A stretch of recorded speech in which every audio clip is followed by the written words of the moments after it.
If you're a founder who's been told the idea is great, but you're not quite ready, this episode is for you. Today, I'm sitting down with Cheryl Beninga, co-founder of Fourth Wave, a venture accelerator backed by Golden Seeds and designed specifically to help women founders raise capital and scale responsibly. Cheryl has reviewed hundreds of early-stage companies, and she'll tell you why funding rarely fails because of the product. It fails because leadership maturity hasn't caught up yet. If you're preparing for your next raise, listen closely. Welcome to Provider's Edge, the podcast that helps healthcare entrepreneurs and innovators break down barriers and control their business, life, and future with valuable action steps. With me, your host, Sabrina Runbeck, a recovered clinician and a business deal catalyst. Let's rewrite the rules and create a positive social impact while increasing your profitability.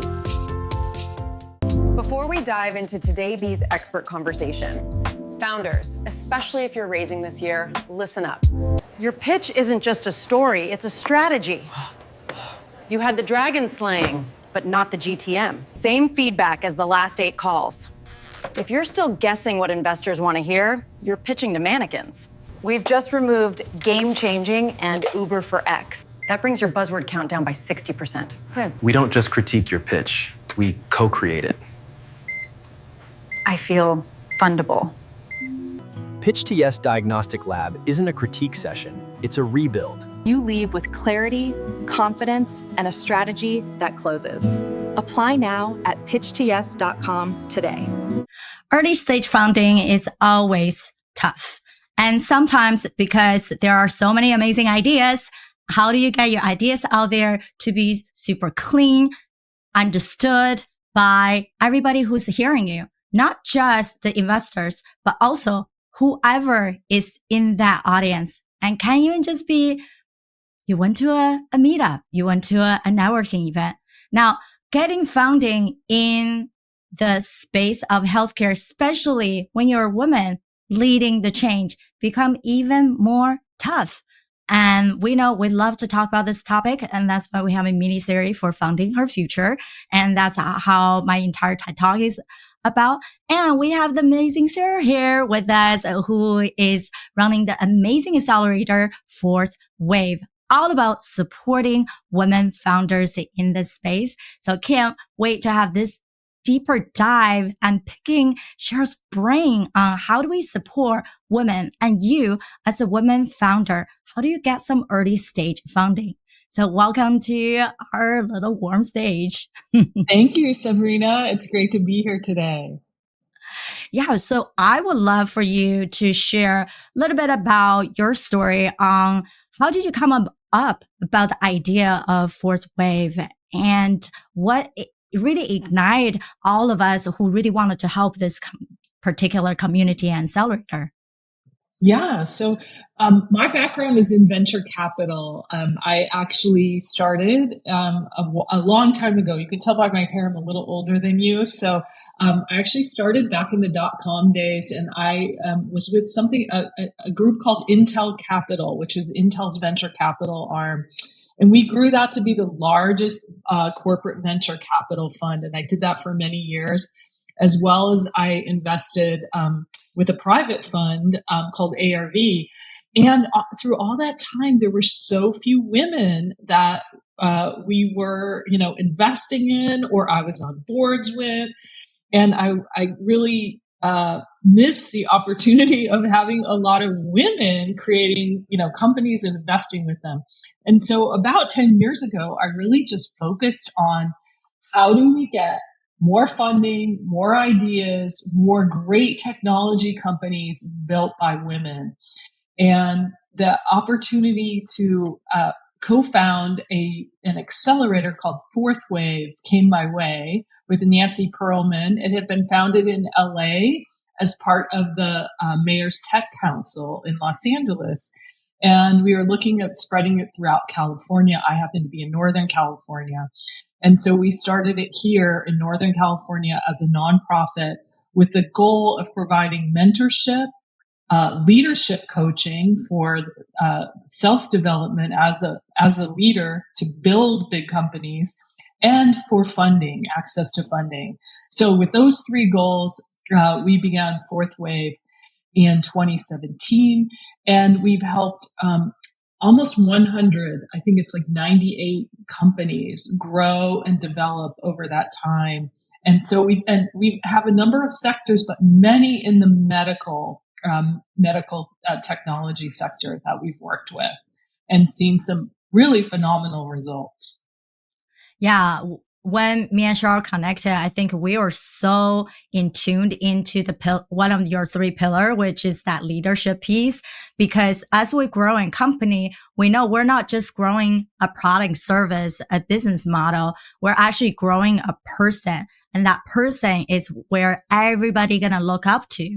And that person is the front face of the company.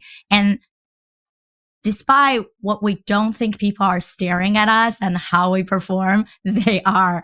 And we are creating company. Really, it's not just about the end result. It's actually creating economic support, right? You're giving jobs. You're giving people the same passion of filling a gap that you found, right? They believe in us so much. And then, of course, that means the leader is a beacon of light, of hope. And that means a bunch of us didn't really get to learn what that really means, right? So it is a self-discovery journey that you guys doing so much work on. And then that's how we got so synchronized. Like, yeah, we do this 5-dimensional leadership and then see how things work. Because what we also see, the flip side is we can look at the deal. We can look at their financial, right, traction, lack there are, but looking at how human perform beyond the plan, right? How do they actually can implement for what they're promising? That's difficult, right? So you're betting on both the structure, but a lot of that is human capital, right? Besides what they can bring to the table. So tell us a little bit about your accelerator. I know you guys just selected your next cohort. Congratulations. So what the dynamic looks like for that accelerator? Yeah, thanks for asking. So the Fourth Wave Accelerator, we've run one cohort per year. We typically have between 10 and 15 companies, all women-led, that come in and spend 4 months with us. And they get access to a one-on-one business mentor that has experience in their sector. So they work very closely with them on identifying gaps and opportunities in their business model. So really work with them on, what is unique to your company and your stage right now that you need, and having an expert helping you fill that out and bringing their network to help you do that. So that's one big aspect. The second aspect, which you just mentioned, which we can't talk about enough, is the leadership development. In the end, one thing I have learned, it's while technology and markets are very important, I would always take a strong team over a weak team that has better technology and markets, because in the end, it always boils down to the team, because there are so many decisions that have to be made, and just obstacles and things out of left field that come at you. And it's how you and your team as a group really react to that and influence that. And we teach something that's pretty interesting. We try to get people from being to-me leaders, which 98% of the world are to-me leaders. Things are happening to me and I'm always reacting. And we try to get people into a by-me mode, which is I am a powerful creator and I am creating my opportunities, my company, and I don't have to be so reactive. I can intentionally create and I can step into my creation power. And that takes a lot of getting out of pre-programmed mindsets that we have and that we've grown up with and lived with, and to become that that powerful leader makes all the difference in navigating the world that we live in and the challenges that you're going to face as an entrepreneur. And so we have amazing leadership coaches with a number of different modalities and tools that they use. They work both one-on-one and in a group setting over 16 weeks with our cohort members. And we see a lot of transformation in that 16 weeks. And then the other aspect is working with them on their fundraising strategy. So you're probably aware there are just a number of different ways to get funds and resources to create your business. And of course, one of the ways is venture investing, which is my experience. But there are other ways. There are grants, which are very important funding. And there's, in some businesses, their debt is appropriate. And so we really map out what should your fundraising strategy be. And if you're going to go for investment, what type of investment? There are many different investors who are looking for different things at different stages. So really having a clear idea of what are the appropriate funding mechanisms for me. And then we help them design whatever presentation and materials that they need to go after that funding. And we have a number of investors, bankers, grant organizations that work with them to help them get their story out there so they can get the resources to grow their business. Yeah, it's so crucial. When they're early stage, I think sometimes they just jump too many steps, right? These fundamental milestone is not there yet. So they gone from, I got this idea, everyone need to know it, I have 10 different applications for this, to, whoa, okay, now you sounds very well overwhelming for people who are actually here to pay attention to you. So can you imagine all the people that you needed to grab their attention to, right?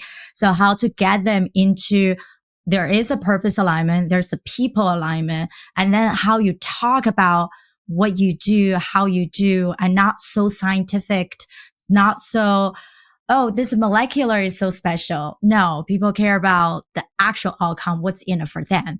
And then is based on who they talk to, right? You guys are creating that step of perhaps is banking, grants. Yes, grants might take a little longer too, but there's many opportunity. While NIH is a little bit slow nowadays because the government changes. But what are all the options out there? Perhaps they should do multiple of them and see what's the most aligned, and able to both present themselves in a good light as well as be prepared when people are asking you for the next step of due diligence, and have organized way and not seems like, oh, I haven't thought about that. Like, give me a few days before I put it together, right? And that's just simply a different sophistication than, okay, I have that saved. Give me a half hour after the meeting. I'll send it over, right? So I think that's why leadership matters so much. That's why the entire system of a business model matters so much, because it's never just one or the other, right? It's this whole integrated part. And that's why it's so hard. At the same time, it's so exciting. I think for people, it's like, wow, we're testing, we're seeing what works. We're getting all these people interested in us. And then we have to flip the switch. It's like, yes, keep that momentum. But once you get the check, then you can relax a bit. But before they actually write you a check, that verbal promise is not really there yet. So I wonder, what are some of the focuses that you guys are looking for as you are selecting your accelerators, and what has been something very exciting for you in the process so far? Yes. So, we've designed Fourth Wave for companies that have some traction already. So we are not at the, I have a great idea and I need help developing it. That is not Fourth Wave is, I have already some traction. I had an idea. I created usually an MVP of some sort. Or I have traction around, I've created IP, I've filed patents. It could be traction around, I have one or two customers already. for what I'm doing. And so that's one of the key differentiators. We're looking for companies that already have some level of traction, although we, like I said, we do it rather broadly. It can be one of any of those things. I have an MVP, I have IP, I have a customer, I might have an investor, but I might be missing some other things, but I have some level of traction, and I'm looking to take that to the next level. Before we dive into today's expert conversation, I want to pause for a minute and talk directly to the innovators in the room, especially if you're preparing for a raise or aim to land a pivotal partnership this year. Your pitch isn't just a story, it's a strategy. And if you're still guessing what investors or decision makers want to hear, you're already behind. That's exactly why we built Pitch to Yes. We don't just critique your pitch, we co-create it with you. You will walk away with a persuasion scorecard and a written pitch that turns attention into action. Apply at pitchtoyes.com. Now let's dive into today's conversation. And I need to learn what milestones and what gaps I need to fill to take my business to the next level. I would say that typically our cohort members are what we would call seed stage companies. So we have some that are pre-seed. We've also had some Series A, but the majority are seed stage. So they may have already have some friends and family funding, and they've worked on their business for a little while. So that's kind of the stage. And then we really look for a growth mindset. You can look up on the internet, but it's basically the idea that I can learn and grow, and I'm open to that. So I don't know everything, and I'm going to take advice and listen. So that's very important, because we can't help.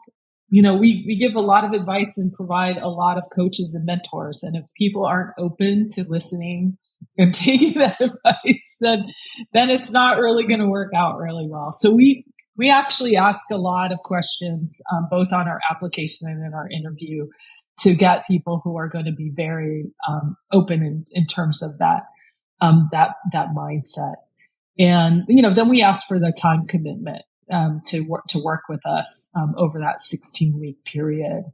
And so, of course, we look at the normal things like market and technology, and we like to, find companies that do have the market size where they can grow to be significant and have a real positive impact. And we've had a number of health tech companies that are doing amazing things that have come through fourth wave. We've had Chaw Therapeutics last year, which is developing a compound that will help about 50% of breast cancer patients be treatable through immunotherapy.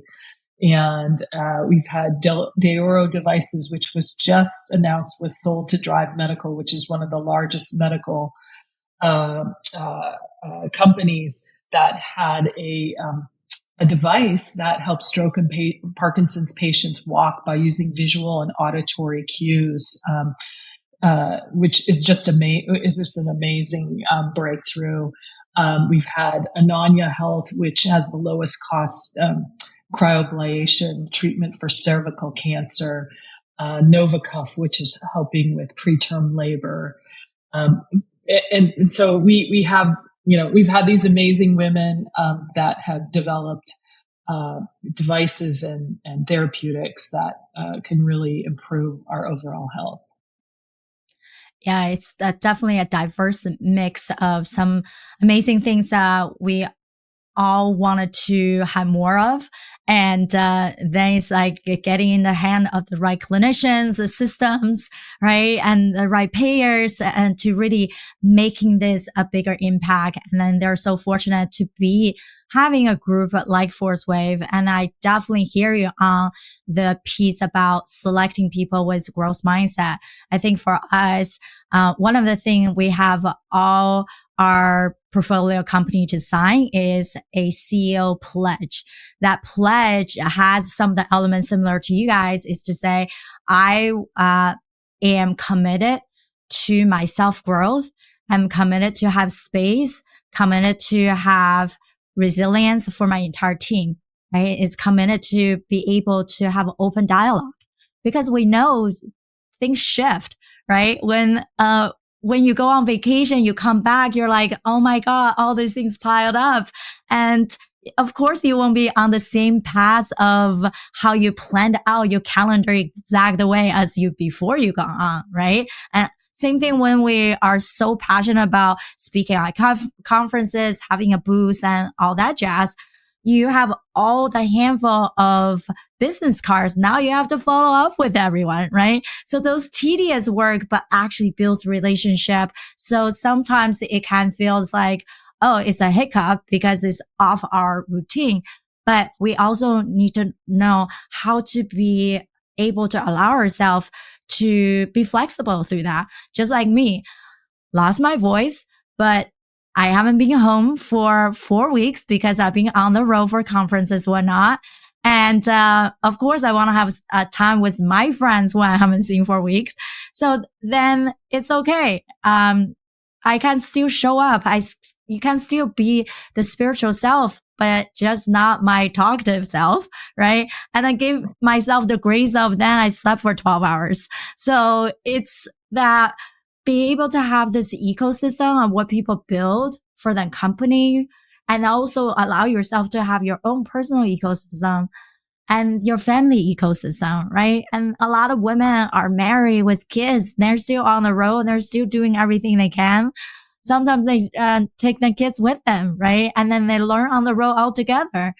And at the same time, we have our mentor system and our partnership system. It seems like a lot to manage, but I think at the end of the day is that self-growth part of, if we believe in we can always figure things out, there's always the next end of possibility. So that led us to what truly we want to talk about, is that funding for women. Now, I think we already touched on that, right? You needed to have a structure of people that people believe in, right? You can actually do the implementation of what you promised to do.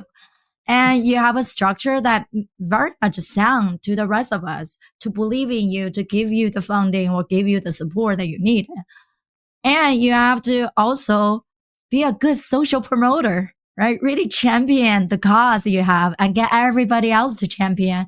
And don't have too many different stories where your companies, your partner with sales team or marketing team are talking on different way of speaking. Everyone is cohesive. Everyone understands mission. Everyone understands motion of moving.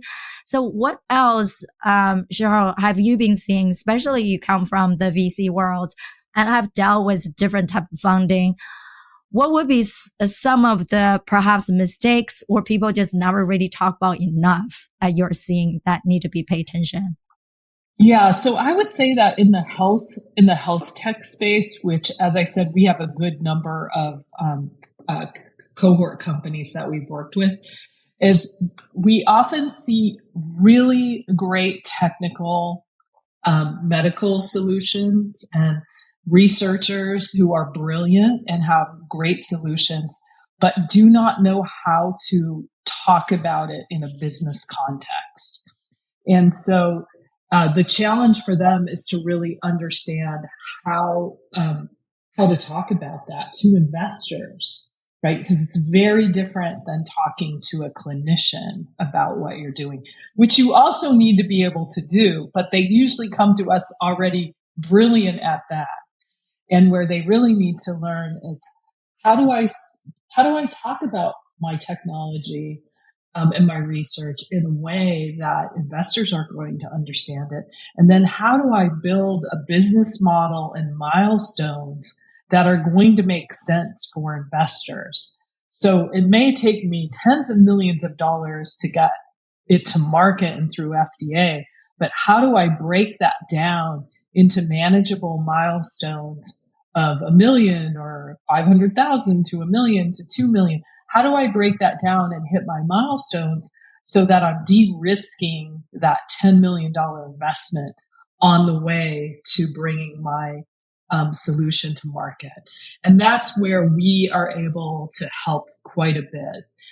Because, typically the founders are coming out of research. We also help them find co-founders and advisors who have done this before with multiple products so that, they have a partner who this is not new to. That's also very important in getting these breakthrough research technologies into the marketplace. And that is actually the biggest challenge, whether it's in medical, whether it's in semiconductors, whether it's in AI or any other technology, is you can make it work in a lab environment, but it's very, very different to make it work at scale and to make the business economics work. And that's where that's why we work with people who already have some traction, because we kind of bring that piece to them and coach them through how you can yourself be a better, speaker and leader around articulating the technology and putting your business plan together. And again, that takes a very open mind, because we say some things that some of the researchers think are crazy, but they're very logical to business people, So it's kind of bringing two different worlds together. Yeah, I have seen both where people say, "Oh, we exited companies," and then when we start looking into, okay, you have early traction, but how come this ABC hasn't been done yet, right? So you realize that everybody's business experience is very different. So put people into of what needs to be done in a systematic, viable, scalable way, and perhaps they just never exposed to that. So having the right resources in place to help them to find the right co-founder. We've seen that a lot of time is, what do I call the first day effect, right? Half year in, they're building it. It's still good. And then life changes, their own personal interest changes. And then we have to figure out how to split them up, right? And then sometimes it's a bad business marriage, and sometimes you can actually have a good divorce. But that's really critical in how they be able to even handle that, to say, it's not that someone didn't believe in your passion, your mission to keep going. It's simply just different purposeful life, right? And then be able to come back from that, grow from that experience so you can find the right partner. It is something important. So definitely, Cheryl, you share about a lot of great things, right? The how to talk about yourself and your credibility and your product, not in a scientific way, the business mind people understand, as well as having a plan that actually considering the financial risks. And this is how much runway I'm going to create because I thought about A, B, C, D, E, right? And not just the arbitrary that we hear a lot. In 5 years, you're going to get 20% back. I'm like, how? Like, that's just like you barely started.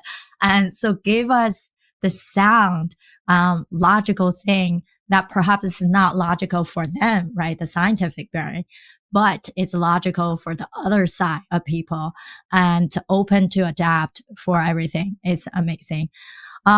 We know there's so much to talk about and so much to share. There's amazing different resources we have out there, and looking forward to helping this new cohort of fourth wave to grow as they go into the next year.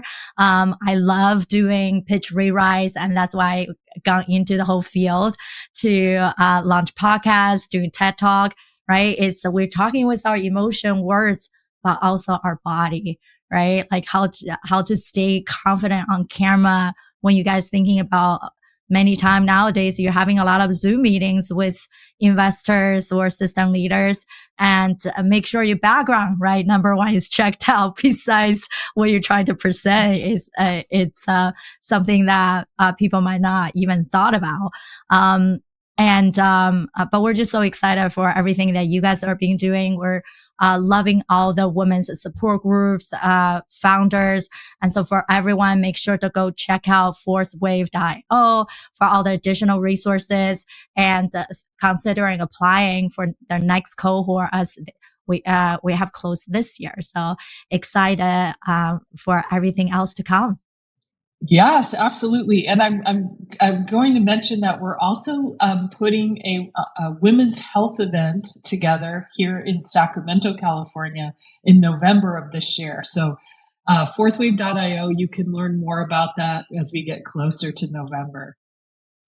Yay. And then since this podcast is going to come out later, and we're definitely going to keep repurposing to mention the Fourth Wave November event in Sacramento. And I can't wait to see all the beautiful mind and smart women, powerful women getting together for our field, really changing things and moving everything forward. For everybody else, whether you're listening to our podcast, watching this live on LinkedIn, YouTube, comment below. Tell us how is your funding journey? Have you tried to go through an accelerator? What's something most important to you? We'd love to hear from you, and can't wait to support you guys in the next episode. Thank you for tuning in to Provider's Edge podcast. We hope you enjoy our latest episode and found the insights and tips helpful. We'd love to hear your feedback on the show and learn what topics you'd like us to cover in the future. So please take a moment to leave us a review on your favorite podcast platform and let us know what you think. Your feedback is essential to help us improve the show and provide you with the content you need to take your healthcare business to the next level. Thank you for your support, and we look forward to hearing from you soon.